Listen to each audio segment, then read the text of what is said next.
그림 한 장 보면서 우리 말씀을 나누겠습니다. 뭘 생각나나요? 아까 이분가 어디서 들으니까 그러더라고요.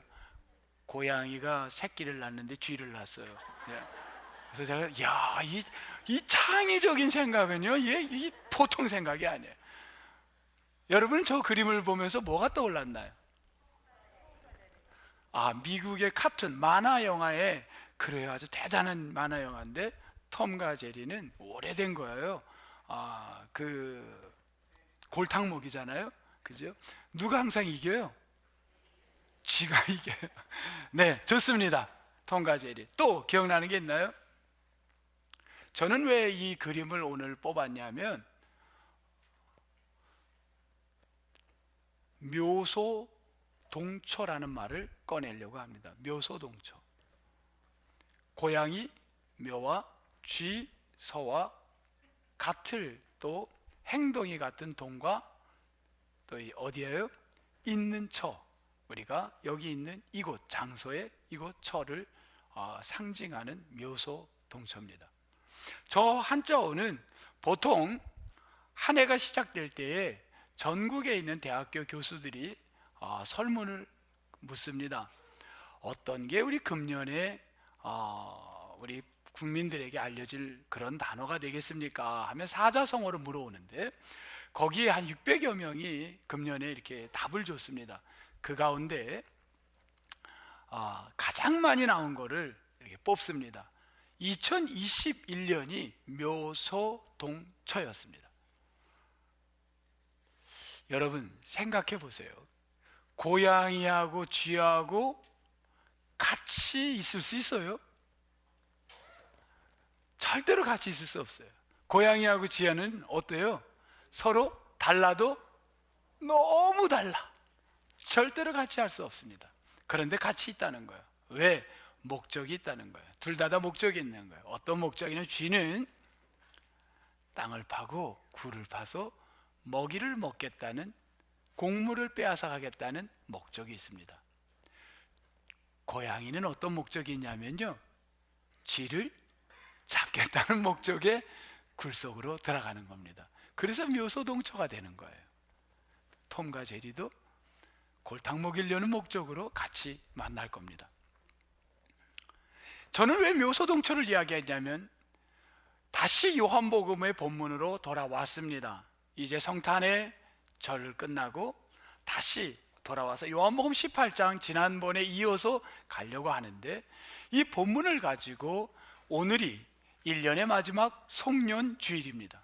이 송년주일에 어떻게 말씀을 살필까? 이 본문을 익히 아는 본문을 가지고 어떻게 우리 성도분들과 은혜를 나눌까 하다가 다양한 각도에서 성서를 이렇게 저렇게 막 생각을 했습니다. 그리고 보다가 묘소동초라는 것을 생각했습니다. 이것 봐라. 예수님을 한가운데 두고 양쪽에 두 그룹이 있는 겁니다. 한 그룹은 어떤 그룹이냐면, 가룟 유다가 200여 명의 군사들, 거기에 바리새인과 대제사장의 하속들까지 200여 명의 군사들을 데리고 지금 예수님께 왔습니다. 또 한쪽은 예수 그리스도 옆에서 그들로부터 보호하려고 지키는 무리들이 있습니다. 그들은 누구였냐면 베드로, 야고보, 요한 3명이었습니다. 이 둘은 달라도 너무 다른 거예요. 한쪽은 잡겠다는 거고 한쪽은 지키겠다는 겁니다. 그런데 잡고 지키는 그룹이 어찌 보면 이 그룹이 생각하는 두 그룹 다 목적은 비슷하다는 겁니다. 그게 묘소동초예요. 어찌 보면 베드로, 야고보, 요한은 훌륭한 사람 같은데 그게 아니라는 겁니다. 너네도 똑같다는 거예요. 자, 그 이야기를 오늘 본문 안에서 이제 찾아가 보려고 합니다. 그게 10절 이해라는 말은 A, 그 다음에 이해 이렇게 되는 거겠죠. A가 진행된 다음에 이해 이렇게 되는 겁니다. A는 뭐냐면, 뭘 들고 오냐? 200여 명의 군인들이 뭘 차고 왔다 그랬어요? 우리 웨폰, 무기, 뭐죠? 몽둥이와 검을 갖고 왔습니다. 몽둥이와 검, 이 검을 들고 오셔서 너무 좋습니다. 이 검과 몽치를 갖고 온 겁니다. 목적이 있는 거예요. 그리고 무기를 들고 온 거예요. 그런데 그들이 무기를 들고 있는데 그들만 든 게 아니었습니다. 누가 들고 있냐면 10절에 보니까 누가 들고 있죠? 시몬 베드로가 뭘 갖고 있었냐면 칼을 들고 있었다고 합니다. 그도 웨폰, 무기를 들고 있는 거예요. 여러분, 제가 그림 하나를 보여드릴 텐데 이 그림은 이탈리아 사람이 그린 그림입니다. 이탈리아 사람이 그린 그림인데 안젤리코라는 사람이 그린 겁니다. 이탈리아 15세기에 상당히 늦게 그린 거예요. 근데 이 안젤리코는 화가 이전에 뭐였냐면요, 수도사였습니다. 이 안젤리코 수도사는요, 이 성화를 그릴 때 꼭 기도하고 그린답니다. 뭐 다 그렇죠. 우리 크리스찬들 기도하고 하겠죠. 그런데 저 그림을 그릴 때 안젤리코는 통곡을 하며 그렸답니다. 어느 부분 때문이냐면 지금 동그라미를 쳐놓은 저 부분, 누굴까요? 베드로가 뭐 하고 있나요? 뭘 들고 있나요? 칼을 들고 있는 부분을 그리는데 통곡을 했답니다. 아니, 왜 통곡을 했을까? 왜 안젤리코 수도사는 통곡을 했을까? 여러분 상상을 해보세요. 지금 여러분의 입장에서 한번 보세요. 예수님이 억울하게 끌려가게 생긴 거예요. 사람들이 200명이 몽둥이와 검을 들고 온 거예요. 예수님은 그냥 당하게 생긴 거예요. 그때 세 사람 가운데 한 사람이 베드로가 칼을 빼서 혼자서 200여 명의 사람을 이러고 있다면, 그리고는 먼저 용기를 내어가지고 귀를 갖다가 잘라낸 거예요. 종의 귀를. 그랬다면 여러분 통쾌해요? 아니면 비참해요? 좀 통쾌하지 않습니까? 통쾌하죠? 통쾌하다 생각하는 분 한번 손 들어보죠. 여기. 이분들이 무서운 분들이에요. 이 통쾌, 저는 개인적으로 통쾌해요. 왜냐하면 어찌 너무 억울하잖아요. 그냥 당하는 게. 근데 뭔가 해봐야 되잖아요. 뭔가 어떻게 당합니까? 뭔가 그래도 해봐야지. 그런 면에서 베드로는 대단히 우리를 통쾌하게 만드는 겁니다. 그런데 그걸 통쾌하게 보지 않는 겁니다. 이 요한이라는 저자는 이 부분을, 이 안젤리코처럼 가슴을 치며 이 부분을 본 겁니다. 왜냐하면 사복음서에 유일하게, 다른데 사복음서의 성경이 똑같이 나온 게 그리 많지 않습니다. 그런데 여기는 다 똑같이 나오는데 신기하게 다른 데는 누구의 귀를 잘랐다는 이야기가 안 나옵니다. 그리고 누가 칼을 휘둘렀는지도 나오는 데도 있고 안 나오는 데가 많아요.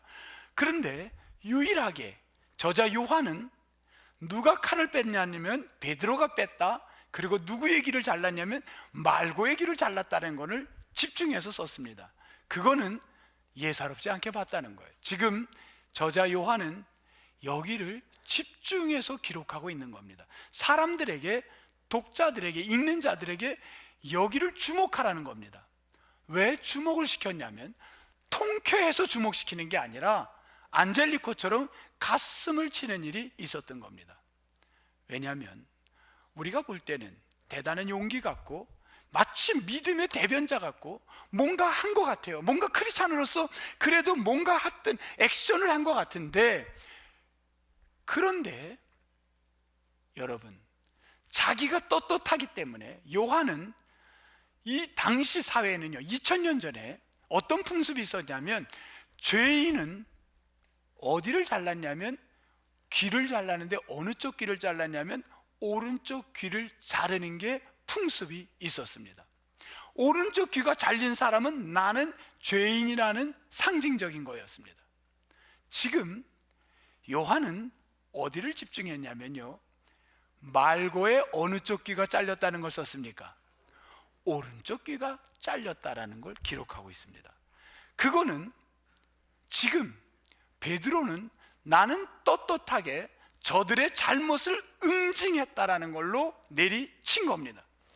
그런데 만약에 그의 행동이 올바랐다면, 그게 믿음이었다면, 그게 용기였다면 예수님이 어떻게 했을까요? 박수를 보냈을 겁니다. 너 잘했어. 아니면 조용히 불러서 이렇게 했겠죠. 저 같으면 이랬을 것 같아. 집사님, 그러지 않았겠어요? 저 같으면 그럴 것 같아. 누가 칼을 빼서 막 그러면 뒤에서 잘했어. 근데 예수님은 그게 아니라 조용히 불렀던 거예요. 베드로야, 베드로야. 11절입니다. 너의 칼을 칼집에 다시 꽂아라. 이거는 칭찬이 아니고 그 많은 200여 명의 군인들 앞에서 완전 뭐가 된 거예요? 완전히 망가진 거야. 폼 잡았다가 그냥 망가진 겁니다. 야, 너 칼 집어넣어. 이런 꼴입니다. 왜 그랬냐면 베드로는요, 칼을 빼어든 거는 무엇이었냐면, 베드로의 내심 속에 뭐가 있었냐면 자기의 목적이 있었습니다. 고양이를 잡아먹으려고 하는, 아니면 곡식을 빼앗먹으려고 하는 목적이 있듯이, 목적이 있었는데 무슨 목적이 있었냐면 이 예수 그리스도를 통하여 우리 민족의 리더를 찾고 싶었습니다. 그동안 압제받고 억울한 통치를 받고 우리 힘으로는 도저히 해방될 수 없는, 해결될 수 없는 게 있었기에 적어도 저분의 리더를 세우면 저분으로 말미암아 우리가 해결된다라는 하나의 소망이 있었습니다. 그런데 무참히 그걸 깨지는 거예요. 그 모습을 보고 내가 칼을 빼서 먼저 용기를 부리면 저분도 나서겠지, 아마 저분도 나를 돕겠지, 그런 마음으로 자기가 앞장서서 칼을 빼었던 겁니다. 그런데 주님이 칼을 다시 꽂으라는 겁니다. 어찌 보면 베드로의 그 마음이 참담했을 겁니다. 너무너무 참담해서 베드로가 보인 모습은 다음 단계에 보면 나오기 시작합니다. 예수님은 칼을 꽂으라 그러고 그들에게 묶여서 어디로 가냐면 대제사장의 집으로 끌려갑니다. 베드로는 예수님을 따라가나요? 멀리하나요? 따라갑니다. 그 뒤를 따라가는데 베드로 혼자 따라간 게 아니라 그 앞에 누가 따라가냐면 이름이 안 나오는 제자가 나옵니다. 성경에 보면 이름이 없습니다. 그런데 제자 한 사람이 따라간다 그래요. 다른 제자라 그럽니다. 성경에 요한복음에는요, 글을 쓰는데 이름을 안 쓰고 다른 제자 이럴 때는 그게 누군가요? 그게 요한입니다. 요한이에요. 자기가 앞장서서 가고, 그러고는 문이 있는데 대제사장의 집의 문에 쑥 예수님이 들어가고 그 뒤를 누가 따라 들어가냐면 요한이 따라 들어가는데, 그 다음에 누가 와요? 베드로가 따라 들어가려고 그러는데 문지기가 스톱! 문을 딱 닫아버립니다. 그때 베드로는 들어가요? 못 들어가요? 못 들어가게 된 거예요. 그때 이걸 누가 보냐면 다른 제자가 본 겁니다. 요한이 본 거예요. 요한은 여러분이 알다시피 부자였습니다. 그 어머니가, 그 집안이 잘 살았어요. 그래서 이미 이 문지기하고 이미 안면이 있었나 봅니다. 그 문지기는 성경에 이름도 안 나오지만 여자라고 합니다. 그 여자 문지기에게 뭔가 귀에다 대고 이야기합니다. 열어줘 했던 것 같아요. 그랬더니만 그 문지기가 문을 열어줍니다. 그리고 베드로는 어떻게 하나요? 그 안으로 들어갑니다. 딱 들어가는데 그 문지기가 딱 보더니만 그러는 거예요. 너 혹시 저기 있는 저 끌려간 예수와 한패 아니야? 하고 묻습니다. 그랬더니만 베드로가 뭐라 그러나요? I am not. 나 아니야. 나 아니야. 뭔 소리야? 나는 그런 적이 없어. 나 아니야. 크게 얘기했을 것 같아? 적게 얘기했을 것 같아? 나 아니야! 그랬을 것 같아요? 나 아니야! 이랬을 것 같아요. 그건 중요하지 않아요. 그냥 한번 물어본 거예요. I'm not! 한 거야. 그리고는 끌려 들어간 거야. 나 아니야! 딱 한 거야. 어찌 보면요, 우리의 모습을 지금 1년 동안 살아온 우리의 모습, 어떻게 우리의 모습이 이 모습이 아니었나를 지금 이 본문 안에서 저는 자꾸만 찾아보는 작업을 하는 거예요. 내가 바로 이 고양이와 쥐의 이것이 나의 모습이 아니었는가를 찾는 겁니다. 왜냐하면 우리는 1년 동안 예수 그리스도 앞에서 바싹 붙어서 3년을 따라다녀, 그 이상을 따라다닌 사람들입니다. 그리고는요, 그 안에 뭐가 있었냐면 말은 예수님을 따라다니지만 각자가 갖고 있는 목적이 있었던 겁니다. 내 목적. 그 목적을 이루려고 우리는 얼마나 발버둥했는지 몰라요. 예수님을 앞세워서 그 목적을 이루고 싶었던 겁니다. 근데 그게 내 뜻대로 안 되니까 우리는 예배를 드리고 찬양을 하고, 그리고 교회 문을 나서면은요, 뭘 하냐면 그 뜻을 이루기 위하여 수없이 손이 어디로 가냐? 칼집으로 가기 시작합니다. 그리고 우리 손에서 뭘 빼냐면 칼을 빼는데, 그 칼은 어떤 칼이냐면 어떤 때는 말, 어떤 때는 글, 어떤 때는 돈, 이 모든 것이 이게 우리에게 인간적 칼이 되는 거야. 이걸로 싸워보자는 겁니다. 이걸로 만들어보자는 거야. 근데 그게 안 돼요. 그게 잘 안 되면 그 다음에 우리는 어떻게 되냐면, 두 번째 나타난 현상이, 교회 와서 예배드리고 열심히 신앙생활 하는 것 같지만 세상에 나가서는요, 아예 나를 숨겨버립니다. 숨어버려요. 오늘 I'm not 하고는요, 다른 복음서에 보면 베드로가 어디론지 숨어버렸다고 합니다. 사라졌다고 합니다. 교회에서 예배를 드렸지만 세상에 나가서는 나 크리스찬 아니야. 직장 속에서 저 사람이 교인이었어? 야, 저 사람이 교인이었어? 아무도 몰랐던 거예요. 아무도 모르는 거예요. 나를 철저히 숨어 지내는 이들이 얼마나 많습니까? 왜? 세상에 내가 크리스찬임을 드러내놓고 싶지가 않은 거예요. 그런 모습들이 우리의 모습은 아닌가. 그런데 베드로의 숨은 모습을 찾아내는 건 그리 오래 걸리지 않았어요. 너무 날씨가 오늘처럼 추웠나 봅니다. 베드로가 어디서 발견하냐면요, 추워서 불을 쬐고 있는 겁니다. 거기서 발견한 거예요.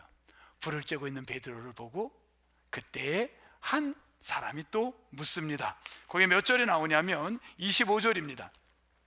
25절, 시몬 베드로가 서서 불을 쬐더니 사람들이 묻되.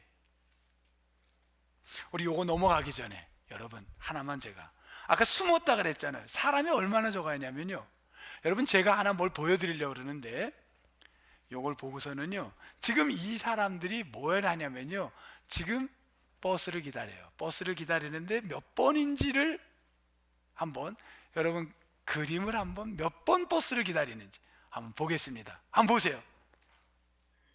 네, 됐습니다. 잘 못 봤어요? 다시 한번 보여드릴게요. 한 번 더 보여주세요. 됐습니다. 봤어요? 뭘 봤어요?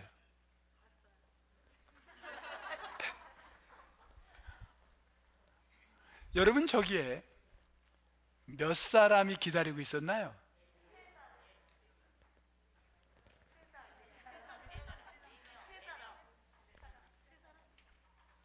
세 사람?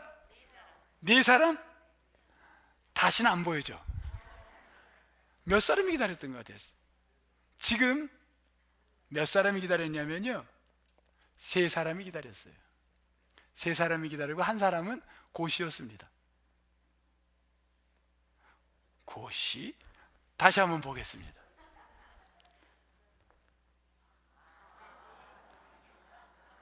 사람은 자꾸 내시네.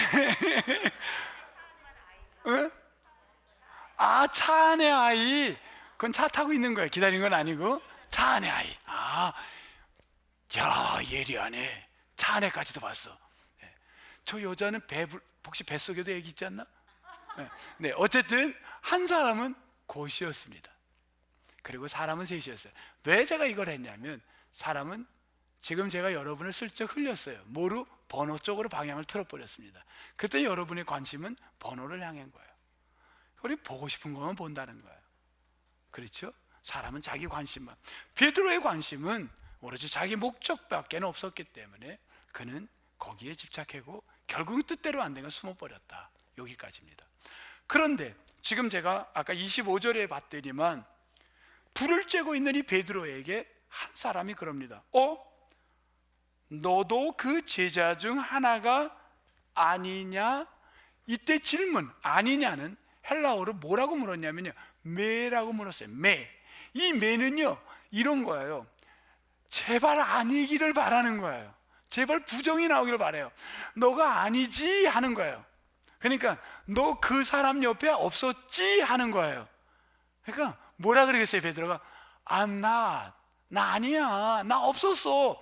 여기까지는 클리어, 깨끗해요. 여기만 있으면 좋겠는데, 하필이면 이때에 원수는 어디서 만나? 외나무 다리에서 만나는 거예요. 이때 누가 나타나냐면, 이걸로 끝나면 너무 좋잖아요. 근데 베드로가 이게 웬일입니까? 한 사람이 그런 거. 이 사람이 바로 누구냐면요, 귀 잘린 누구요? 말고의 친척이 그 해필 거기 있었던 거예요.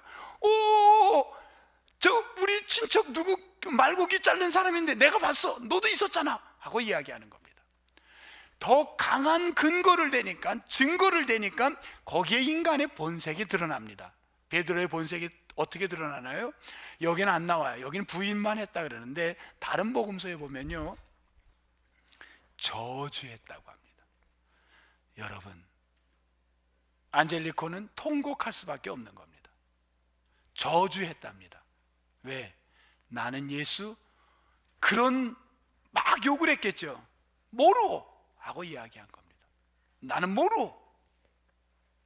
그러고도 안 되니까요, 맹세를 합니다. 내가 그 사람을 알면 손에 장을 지지겠다 한 거예요. 난 모른다는 거예요. 그러고 부인을 하는 거예요. 이게 누구였습니까? 피터, 베드로였다는 거예요. 피터가 그런 거예요. 베드로가 그런 거예요. 이게 말이 됩니까? 지금 베드로는 세 가지 모습이 칼을 빼고 그 다음에 숨어버리고 그걸로도 안 되고 점점 강해지는데 장을 지지겠다고 예수를 욕하고 막 그런 모습이 다 예수 옆에 있었어요? 예수 멀리 있었어요? 예수 옆에 있었어요. 이걸 조금 더 의역을 하면 성전에서 예배하고 그 주님과의 관계를 끊지 않은 상황에서 그는 예배하고 나가면 나는 모른다고 하고 숨어버리고 욕하고 저주하고 세상 사람들과 똑같이 예수님을 비난하고 교회를 비난하고 있는 게 바로 우리들의 모습이 아닌가 던져지는 질문입니다. 이 사건을 이렇게 여기서는 끝나는데 다른 복음서에는 이렇게 나옵니다. 조금 더 구체적으로 나와요. 뭐라고 나오냐면요, 이 베드로가 이런 세 가지를 저질렀을 때, 맹세하고 저주하고 막 이랬을 때, 그때에 이 피터를 누가, 예수님이 뭐 하고 있었냐면 누가복음 22장 61절, 여러분 성경을 찾으시기 바랍니다. 누가복음 22장 61절. 자 찾으세요. 누가복음 22장 61절.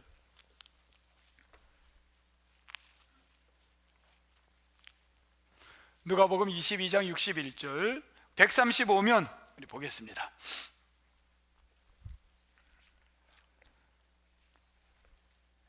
같이 읽겠습니다. 제가 고만할 때까지 읽으세요. 시작.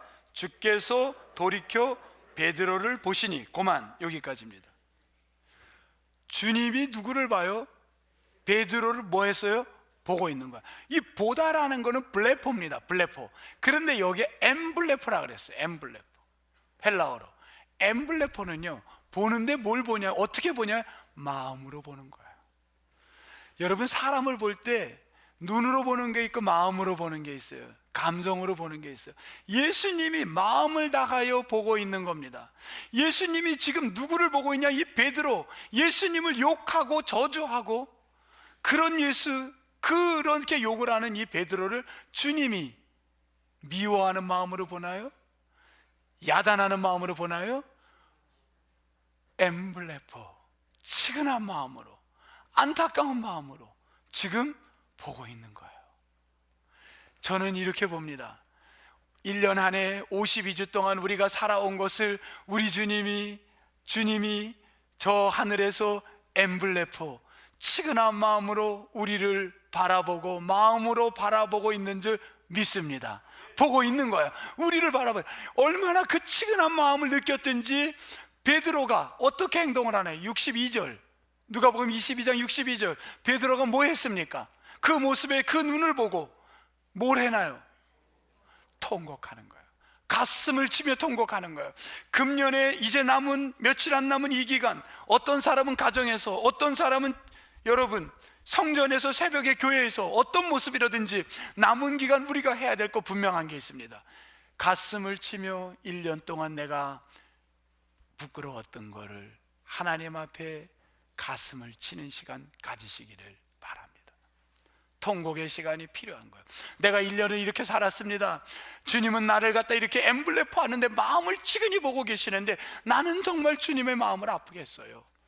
가슴을 치는 자리가 남은 1주간의 시간이 되기를 소망합니다. 우리 예수님, 사실은 베드로에게 이미 했던 말이 있습니다. 다시 본문으로 가겠어요. 요한복음입니다. 베드로가 예수님이 베드로에게 했던 거는요, 여기 결론이 있었어요. 사실은 뭐라 그랬냐면요, 베드로에게, 베드로야, 11절입니다. 너 칼을 뽑으면 안 돼. 칼집에다 다시 꽂으라. 그게 한 센텐스야. 그리고 그걸로 끝났나요? 또 다른 센텐스가 있어요. 뭐로 나오나요? 11절입니다. 그리고 나서 또 얘기하십니다. 아버지께서 주신 잔을 내가 마시지 아니하겠느냐. 이건 예수님이 잔을 마시겠다는 거예요? 안 마시겠다는 거예요? 마시겠다는 거예요. 여기에서 키워드는 잔입니다.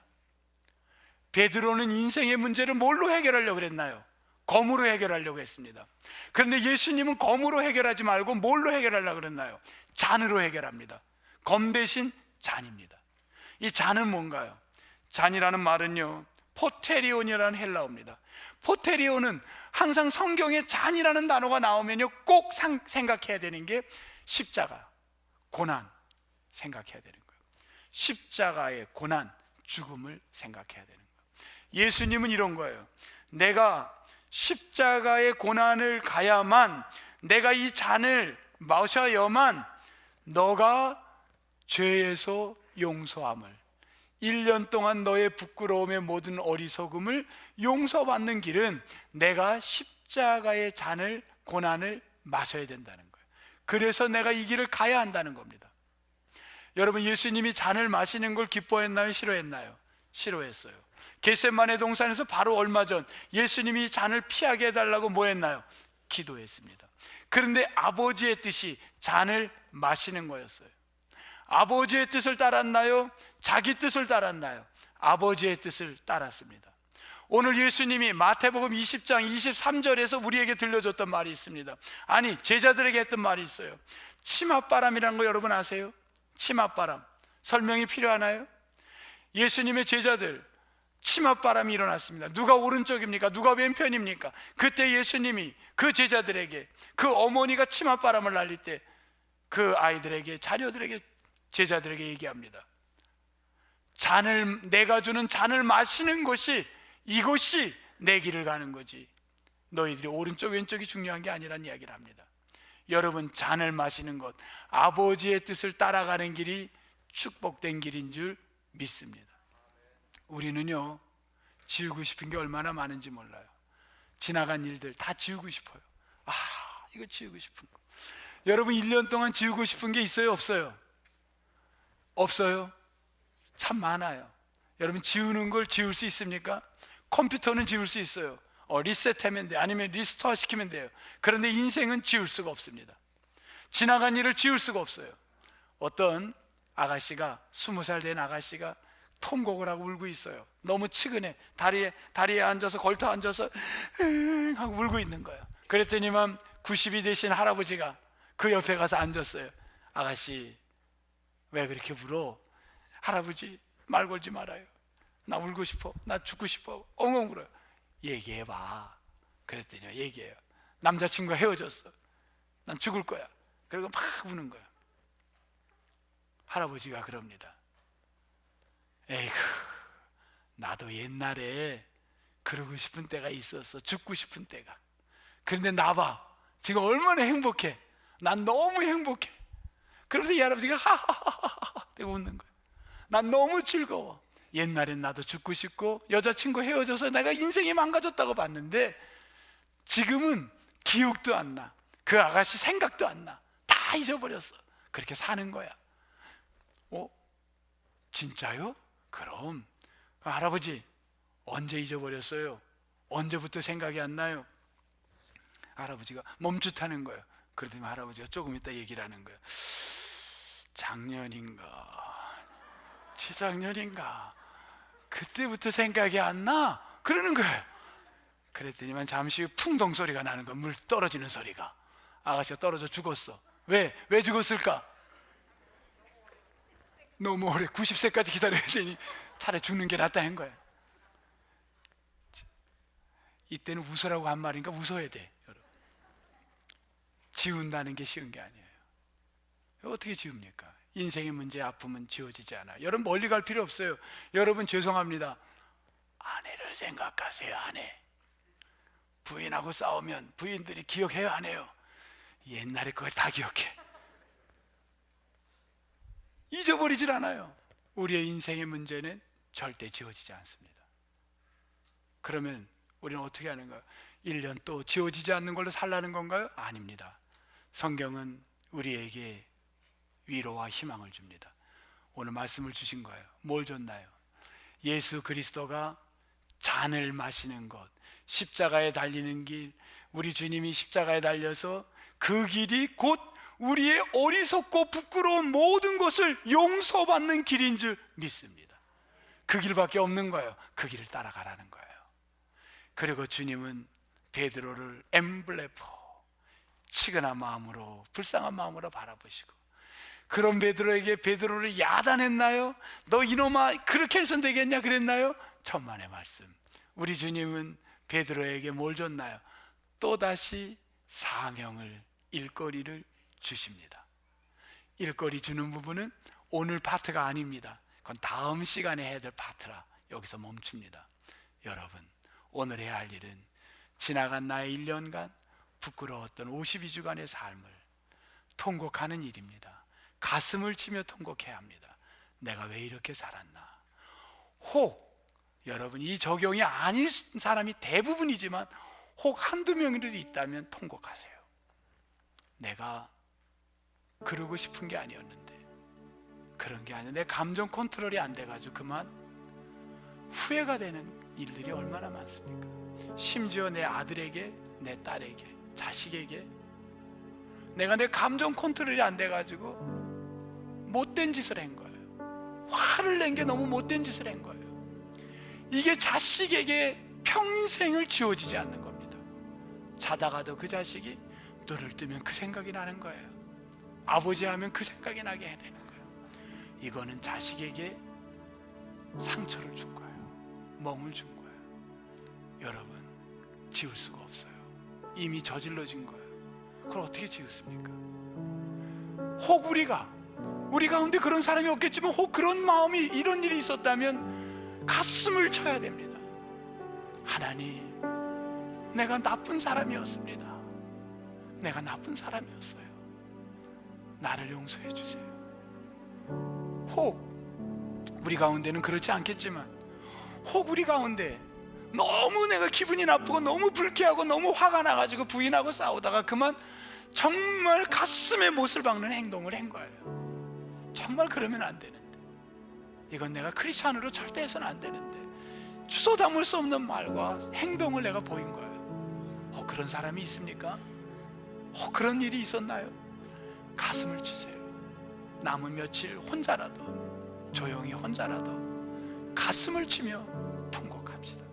내가 이렇게 못된 사람입니다. 내가 못된 사람입니다.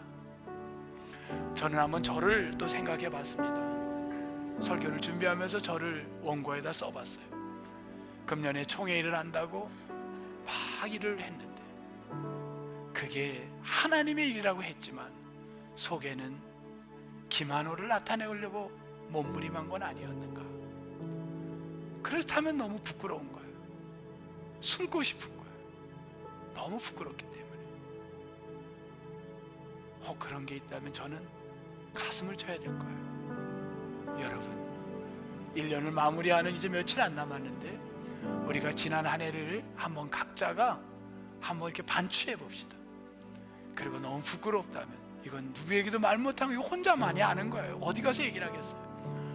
조용히 혼자, 새벽 시간도 좋고 각자 좀 혼자 버스를 그냥 대중교통을 이용해도 좋아요. 버스를 타고 다니면서 혼자 조용히 좀 자기를 묵상하면서, 아니면 산책을 가서도 1년을 반성하며 하나님 앞에 통곡하며 어리석음을 토로하는 그러한 남은 시간, 며칠 안 남은 시간을 여러분 가지시기 바랍니다. 이런 반추의 시간이 나를 더 하나님께로 가까이 가게 하는 축복된 자리인 줄 믿습니다. 여러분 모두가 오늘 이 말씀을 통해 한 해를 마무리하는 축복의 성도가 되기를 주님의 이름으로 축원합니다. 하나님, 어리석고 어리석은 게 인간입니다. 잘한다고 했지만 지나고 나니 부끄러운 것뿐이고, 예수를 열심히 믿는다고 했지만 사실은 내 목적 때문에 내 마음대로 내 방법대로 칼을 휘둘렀던 게 너무 많았습니다. 그것이 용기이고 믿음인 줄 알았어요. 그러다가 안 되면 그냥 사람들에게 난 믿지 않는 사람처럼 숨어버릴 때가 얼마나 많았습니까? 꽁꽁 머리카락 보인다 숨어버립니다. 그것도 안 되면요, 믿지 않는 친구들과 어울려 욕을 하며 비난하며 교회를 욕하고 예수님을 가슴 아프게 한 일이 얼마나 많았습니까? 하나님, 지나간 1년이 베드로처럼 가슴을 치며 통곡하는 우리들입니다. 주여 용서하옵소서. 주여 저희들의 어리석음을 용서하여 주옵소서. 소망하며 예수님 이름으로 기도합니다. 아멘.